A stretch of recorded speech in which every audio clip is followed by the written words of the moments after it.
Le cas de l'enseignement de la médecine est quand même très particulier puisque c'est un enseignement, on parlait d'enseignement professionnel tout à l'heure, c'est un enseignement à finalité professionnelle évidente, c'est marqué dessus.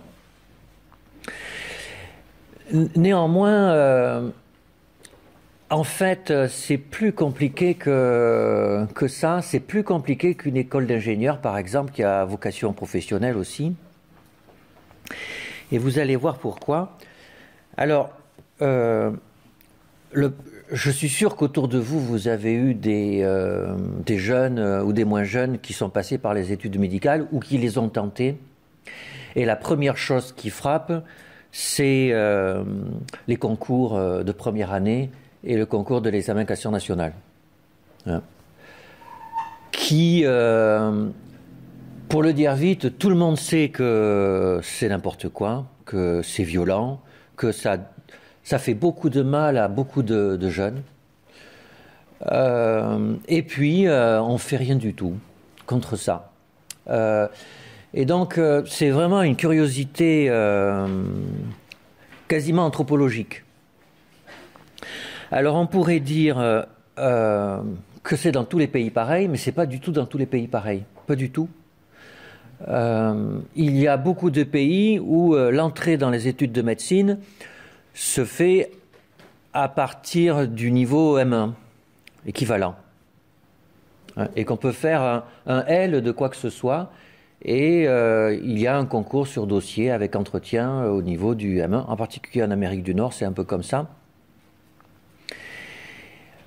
En Belgique, c'est très particulier. En Belgique, tout le monde peut rentrer en faculté de médecine comme en faculté de psychologie, par exemple. Il y a un écrémage tous les ans, donc sur des modalités très conformes à ce qu'on voit dans nos universités.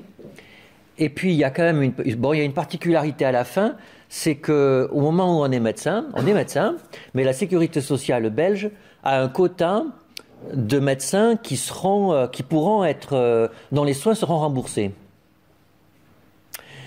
Et donc il y a un classement à la fin des études de médecine. Et les étudiants en médecine qui sont dans le quota peuvent s'installer parce qu'ils seront remboursés. Et puis les autres, ils peuvent s'installer, mais ils ne seront pas remboursés.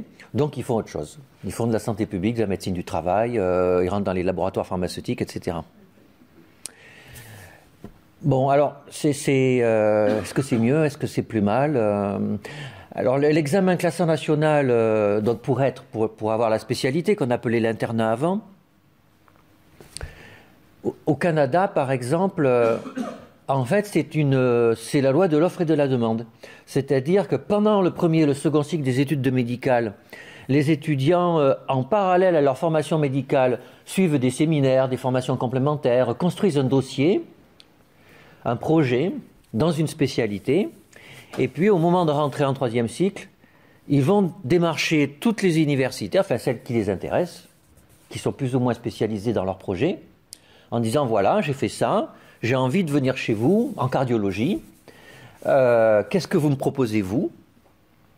Et puis il y a un classement de l'offre, en fonction de l'offre et de la demande, il y a un classement des étudiants. Alors ça pose des soucis, bien sûr, il y a les problèmes de couple qui se séparent, parce qu'il y en a un qui veut aller là, l'autre qui veut aller là, etc. etc. Voilà, c'est pas simple, mais c'est beaucoup. Alors, nous, on a un système donc d'une violence totale, d'une pseudo-rationalité extrême, c'est-à-dire que l'idée est vraiment de classer les étudiants selon un algorithme complètement reproductible, avec une variance résiduelle très faible. Et donc, du coup, on a adapté les modalités. Alors, c'est de la pédagogie, comme vous le savez, le contrôle des connaissances et les concours, ça fait partie de la pédagogie. Et donc, on a adapté, en fait, la pédagogie et le contrôle de connaissances et les modalités de classement à cet objectif de pseudo-rationalité et pas du tout à l'objectif de former des médecins. Parce qu'on a d'autres exemples quand même de situations où il y a des concours difficiles. Si vous prenez les grandes écoles pour faire des ingénieurs, si vous prenez l'agrégation, c'est des situations où il y a beaucoup plus de candidats que d'élus. Mais il y a, par exemple, c'est quand même vraiment curieux que pour sélectionner des ingénieurs, y compris quand c'est pour avoir une valence en mathématiques très forte. Il y a un oral qui a une place très importante, alors que pour sélectionner des médecins, il n'y a aucune épreuve orale. Aucune. Et c'est même inimaginable de mettre un oral au concours d'entrée en premier cycle de médecine. C'est là qu'on voit qu'il y a un problème constitutionnel de la sélection des médecins. Alors ça avait été tenté par le doyen Rey de Necker lors du premier gouvernement Mitterrand. Il avait voulu faire une réforme drastique avec donc des licences qui auraient pu être libres, et puis après les étudiants auraient sélectionné un projet, auraient construit un dossier, il y aurait eu des jurys pour sélectionner des gens qui auraient fait les beaux-arts, des maths, de la biologie, etc., pour diversifier après les profils de médecins. Et ça a été refusé à la fois par les universitaires et par les syndicats d'étudiants, avec des arguments qu'on peut entendre. Et bien sûr, l'argument des étudiants, c'était qu'il y aurait une inéquité, et que, en fait, cette inéquité, elle apparaît même dans le serment d'Hippocrate. Dans le serment d'Hippocrate, il y a je donnerai aux enfants de mes maîtres l'enseignement que j'ai reçu d'eux. Ce qui sous-entend que si un fils de patron passe le concours, eh bien, si le membre du jury a été l'élève de ce patron, il est tenu par son serment de... Bon, alors en fait, c'est un peu... ça se passe pas comme ça, bien sûr. Ça ne fait...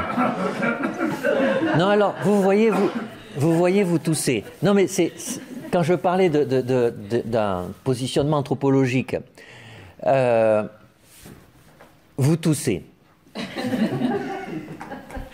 Mais il faut être honnête, hein, passer la grecque de maths, de physique ou de français, bah, le métier de vos parents explique une énorme part de variance de la réussite, hein, forcément. Hein.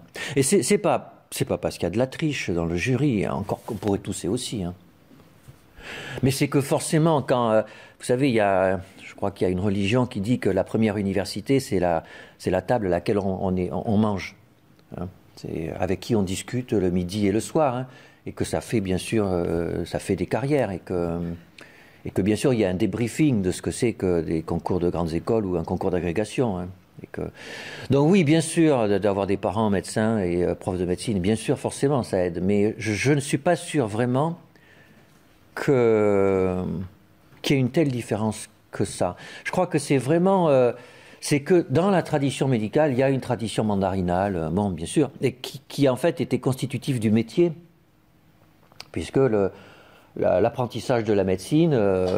jusqu'aux années 80, était avant tout un apprentissage de maître, hein, un discours d'autorité. Le discours, la vérité médicale venait du discours du patron. Et donc le patron avait un rôle extrêmement fort. Et donc dans l'imaginaire collectif, tout ça est encore très présent, alors que dans les faits, on va en discuter dans 5 minutes, hein. Dans les faits, c'est beaucoup plus... C'est très différent, hein. C'est très différent.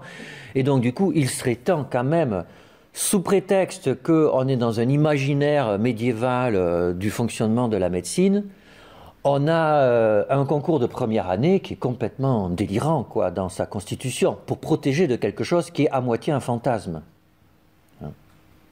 Et le résultat des courses, qui est là pas un fantasme du tout, c'est que les jeunes médecins sont conditionnés pour apprendre des trucs par cœur et les restituer le plus vite possible en l'espace de 1 heure. Et ils le disent eux-mêmes. Et ils disent qu'ils se forment cognitivement à apprendre des choses rien qu'avec des liens mnémotechniques, mais surtout pas de comprendre ce qu'il y a derrière, parce qu'en fait, ça fait perdre du temps et c'est moins efficient. Hein. C'est la réalité, quoi. Et c'est la réalité aussi bien en première année qu'en 6e année. C'est-à-dire que c'est un double conditionnement. Alors, est-ce que c'est grave pour la pratique médicale? Quand on vient pour une douleur thoracique aiguë aux urgences, c'est pas forcément mal, parce que leur automatisme sous-cortical est opérant, en général. Hein. Mais vous l'avez tous expérimenté, dès qu'il s'agit de choses beaucoup plus complexes, dès qu'il faut expliquer, dès qu'il faut rentrer dans ce qu'est un patient, dans son irrationalité et tout ça, ça marche plus du tout. Et tout le monde le sait en plus que ça marche plus du tout. Donc, il y a un problème de base. Et alors, c'est vraiment, depuis peu, je suis à l'Académie de médecine, et tout le monde à l'Académie de médecine sait que ça déconne complètement. Hein. C'est, voilà. Donc, c'est vraiment un premier point, le système de sélection est absurde. Et tout le monde le sait, et rien ne bouge. Deuxième point. Alors, quels enseignements on propose une fois qu'on a passé ce concours? Alors, donc normalement, c'est un enseignement professionnalisant, donc on doit enseigner comment on fait de la médecine. Alors, c'est à moitié le cas. C'est à moitié le cas, et la France n'est pas plus mal dotée que les autres pays, et plutôt même mieux dotée que les autres pays par certains aspects, notamment par les aspects pratiques. Vous savez qu'à partir du second cycle, le matin, on est à l'hôpital. Alors, bon, pendant longtemps, on était à l'hôpital, mais on était tout seul, il ne se passait pas grand-chose. Depuis peu, les doyens ont vraiment été sensibilisés à ça, et il y a eu des progrès qui ont été faits pour qu'il y ait un véritable encadrement. Donc à moitié, ça fonctionne bien. Ce côté très professionnalisant, très proche de la réalité, c'est un succès. Alors, ce qui fonctionne moins bien, alors de mon point de vue, hein, mais ça se discute, honnêtement ça se discute, c'est que prenez du recul sur le contenu des heures de cours du premier et du second cycle des études de médecine. J'ai fait un peu le compte. Hein. Il y a 600 heures de biologie au sens large. C'est-à-dire si on mélange biophysique, biochimie, histologie, etc., physiologie, etc. Ça fait 600 heures. Il y a 4 heures de cours de psychologie médicale. Voilà. Comme vous dites, on comprend pourquoi. Après, ça fait des médecins particuliers. Alors, donc, et là aussi c'est curieux, c'est qu'il suffit de le dire pour se rendre compte qu'il y a un problème. Alors pourquoi c'est comme ça? Pourquoi c'est comme ça? Parce qu'en fait, le succès de la médecine, si vous voulez, en gros, avant Claude Bernard, la médecine fonctionnait beaucoup plus mal qu'après. Avant Claude Bernard, la médecine fonctionnait beaucoup plus mal qu'après. C'est une réalité historique. Le fait d'avoir, si vous voulez, il y a 3000 ans, la médecine était intégrative. La médecine chamanique intègre la spiritualité, la collectivité, les plantes, la nature, tout. Et ça ne marche pas très bien. C'est une réalité factuelle. Si vous avez un infarctus du myocarde, il vaut mieux être à 200 mètres des urgences de Bicêtre qu'au milieu de l'Amazonie. Voilà, c'est comme ça. Et donc c'est en biologisant la pensée médicale qu'elle a réussi à avancer. Et donc du coup, c'est pour ça qu'il y a des cardiologues, des pneumologues, des dermatologues, etc. Les spécialités médicales sont calquées sur les organes du corps humain. Il y a des exceptions qui posent problème, d'ailleurs, les urgences, la gériatrie, la psychiatrie, etc., qui montrent bien que c'est plus compliqué que ça. Mais le corps de l'œuvre, c'est ça. Et donc, du coup, il y a une sacralisation de la pensée biologique en médecine. Et en fait, on a confondu l'avancement des connaissances médicales avec la pratique médicale. Parce que si on prend du recul aussi, et ça choque, bien sûr. Moi, je suis psychiatre, donc j'ai une position à part avec Claude Bernard, hein, puisque justement, on n'est même pas la spécialité du cerveau, c'est les neurologues qui sont la spécialité du cerveau. Nous, on a une spécialité qui est psychique, donc elle échappe à la pensée. Pardon ? Du chamanisme. Certains disent ça. Certains disent ça. Oui, oui. Et d'ailleurs, c'est vrai, beaucoup de mes collègues psychiatres qui sont très proches des neurosciences aujourd'hui sont complexés par ça, c'est-à-dire tentent de se raccrocher aux neurosciences pour échapper à la représentation un peu chamanique qui est véhiculée dans la société. Donc, Oui, la biologie a servi incontestablement à l'avancement des connaissances en médecine. Il n'y a aucun doute là-dessus. Maintenant, regardez la pratique médicale de base du soin primaire, c'est-à-dire la médecine générale. Vous avez tous été voir un médecin généraliste au moins une fois dans votre vie. Est-ce que vraiment la pratique d'un médecin généraliste a à voir avec la biologie? Ça a à voir avec la sémiologie, c'est-à-dire la symptomatologie. Mais la symptomatologie, ce n'est pas de la biologie. C'est de l'expression d'une plainte localisée quelque part. Il y a un examen clinique, mais un examen clinique, c'est sur le corps, c'est pas sur des organes. Et ça n'a rien à voir, le corps d'un être humain n'a rien à voir avec ses organes. On pourrait en discuter, mais c'est vraiment quelque chose de profond. Le corps, on le touche, on le sent.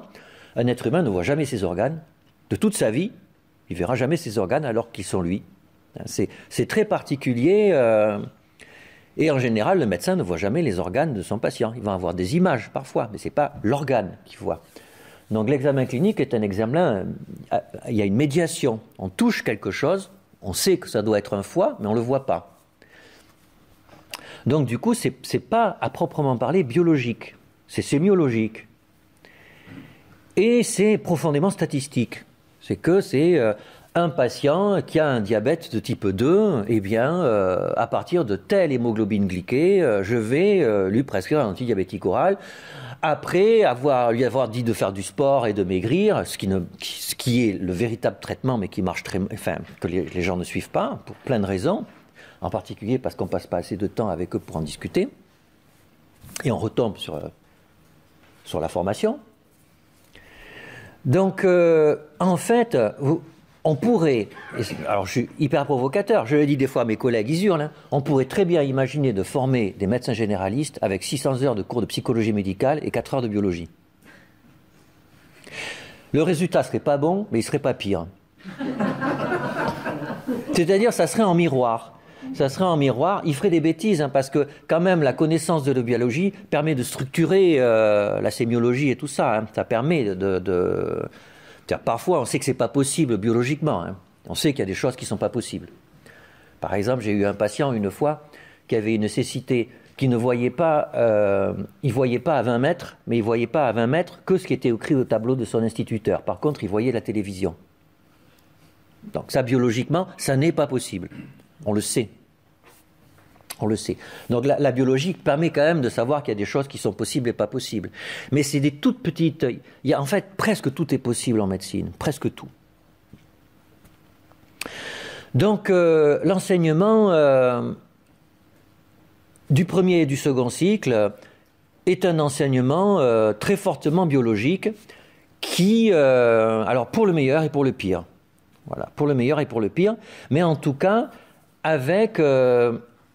un rationnel qui est avant tout historique, profondément historique. Et du coup, il se passe quelque chose, c'est qu'en troisième cycle et en formation continue, on a plein de diplômes universitaires, plein, qui en général ou souvent sont dirigés par des non-universitaires sur justement tout ce que le premier et le second cycle n'a pas apporté et que les collègues réalisent être d'une grande importance dans leur pratique clinique.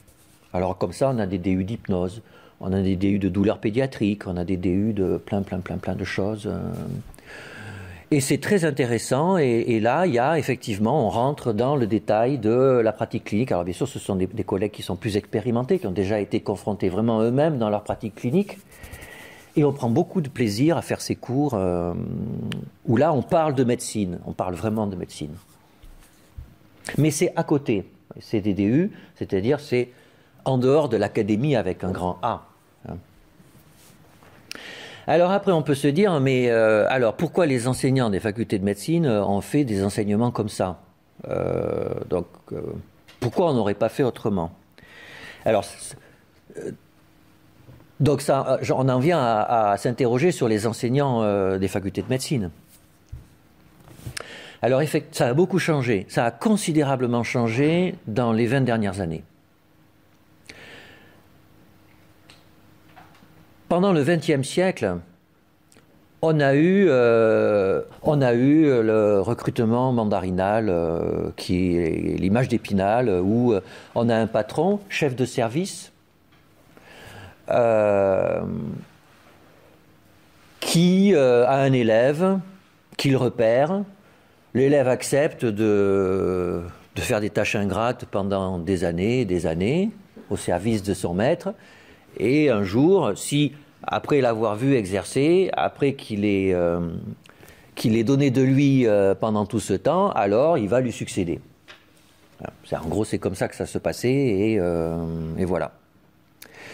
Alors, bien sûr, ça a été critiqué, et très justement.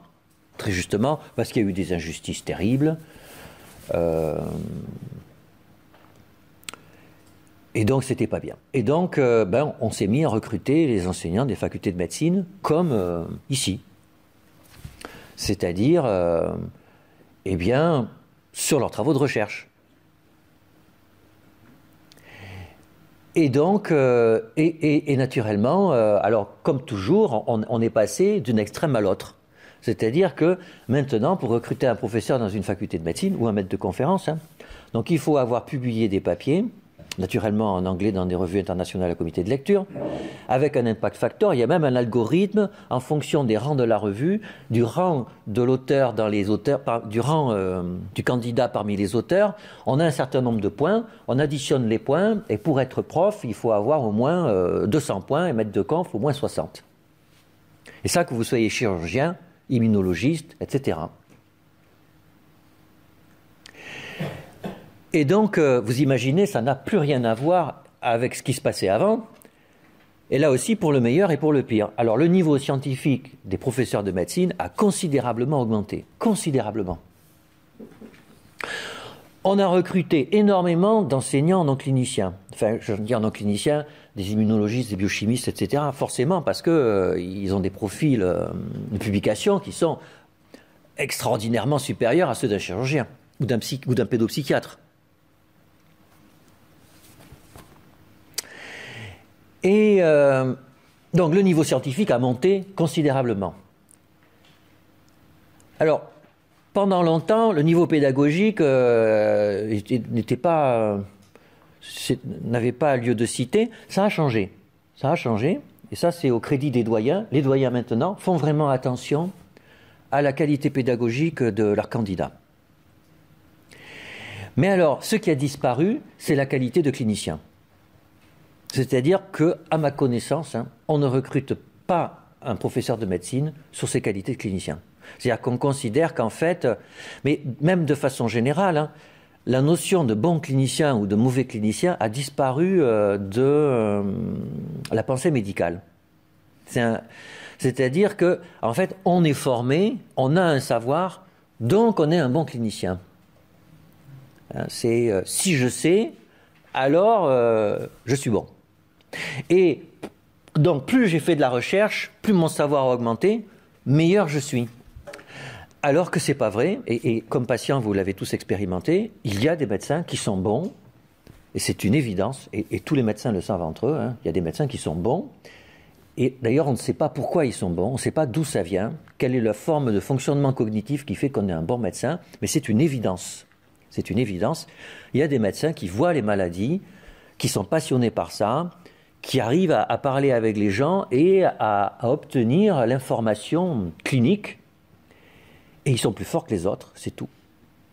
Et ils savent trouver le bon traitement qui n'est pas que statistique, qui est adapté à la personne qu'on a en face de soi et qui dépend de considérations extraordinairement sophistiquées, est-ce qu'il va être susceptible de prendre le traitement, enfin de variables qui sont pour l'instant très peu étudiées, mais qui font partie de la pratique clinique. Et du coup, eh bien, moi, je pense, alors c'est pas scientifique ce que je vous dis, mais je crois vraiment que dans les 20 dernières années, le niveau scientifique des professeurs de médecine a monté et leur niveau clinique a baissé.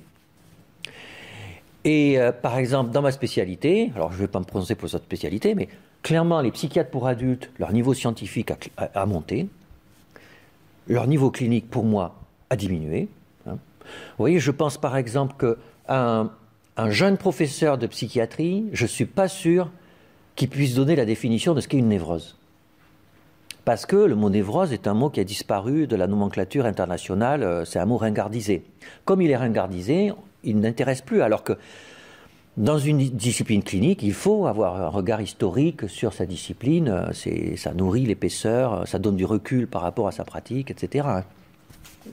Alors la psychiatrie infanto-juvénile, c'est exactement le contraire. Le niveau scientifique est très bas, il faut être honnête. Par contre, le niveau clinique est beaucoup plus élevé que celui des psychiatres pour adultes. Et le problème, c'est que, alors, tout le monde en ce moment stigmatise les pédopsychiatres, je me demande si on a la raison de les stigmatiser. Parce qu'au bout du compte, je pense qu'ils forment de meilleurs médecins que les autres. Donc vous voyez, et je vais conclure là-dessus, vous voyez comme la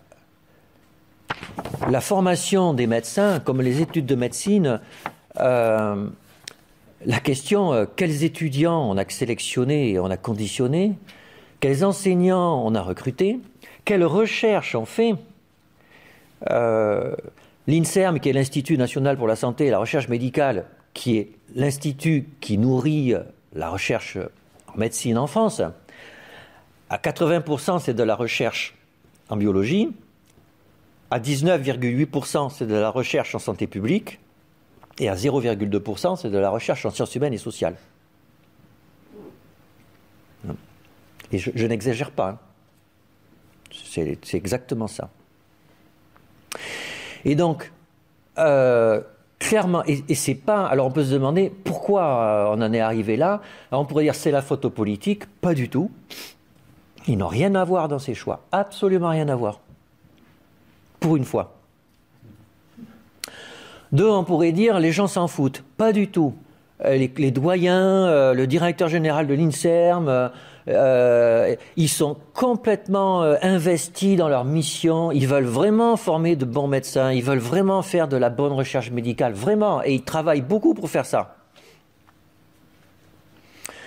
Donc c'est pas parce qu'on veut pas, et c'est pas parce que les politiques n'aident pas, et c'est même pas une question d'argent. C'est pas ça.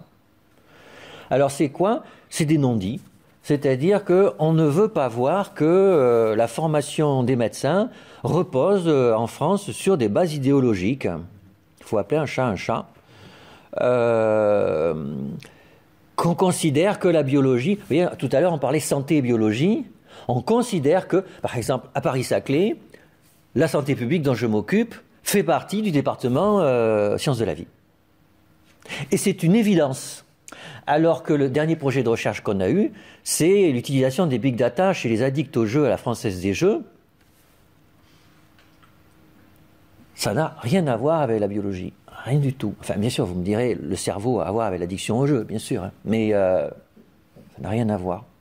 Donc, il y a une idéologie biologique sur la santé en France. Et du fait de cette idéologie, on a construit quelque chose d'extraordinaire, qui est très beau. C'est comme si on avait fabriqué une maison en matériel high-tech, en verre polarisé, un truc extraordinaire, c'est beau, mais il n'y a pas de toit. Et donc on dit, la maison est belle, c'est une prouesse technologique, c'est fantastique, et les gens qui sont dedans disent, oui mais il pleut, c'est quand même pas... c'est embêtant...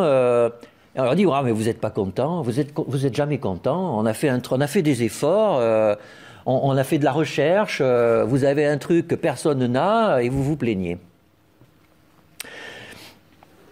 Donc je crois qu'il faut... Et alors les choses changent un peu, hein, il y a une pression citoyenne qui fait que les patients, qui maintenant ont de plus en plus de la voix, demandent à ce que ce soit plus pareil. Ils vont chercher des soins ailleurs, hein. L'ostéopathie, l'acupuncture, tout ça, les mutuelles commencent à rembourser. Donc ça interroge l'assistance publique des hôpitaux de Paris parce qu'ils perdent du marché, etc.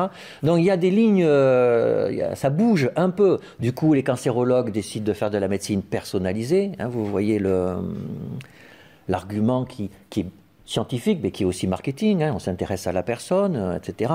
Donc les lignes bougent, mais il faut en parler. Il faut en parler parce qu'aujourd'hui, c'est encore un non-dit. Voilà, je suis arrivé au bout de ma demi-heure et je vous remercie.